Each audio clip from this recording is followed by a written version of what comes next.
Tabarata aumenta alrededor de nuevo recuadra en la notificación de un cuerpo sin vida de un caso en el barrio de Rincón, para exacto de Encaya Gratitud.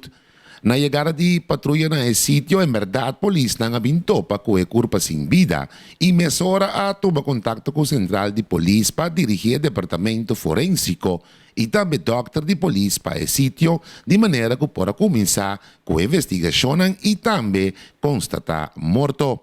Tabatata un rato después, que acaba com a parte de investigação, que logra identificar um homem aqui melhor conhecido como Rochi, de 69 anos de idade, que morreu morto natural. Que, por cierto, durante o dia de ayer, decora ng lati à tarde, aí va conversação com algum conhecido DJ, qual também tabatata é último hora nang que amira Rochi na vida. De parte de Dutch Caribbean Television, nos está extender palavras de condolência e força na família de defunto. Amita Giancarlo Maduro, para Dutch Caribbean TV, e canal para Caribe Holandês.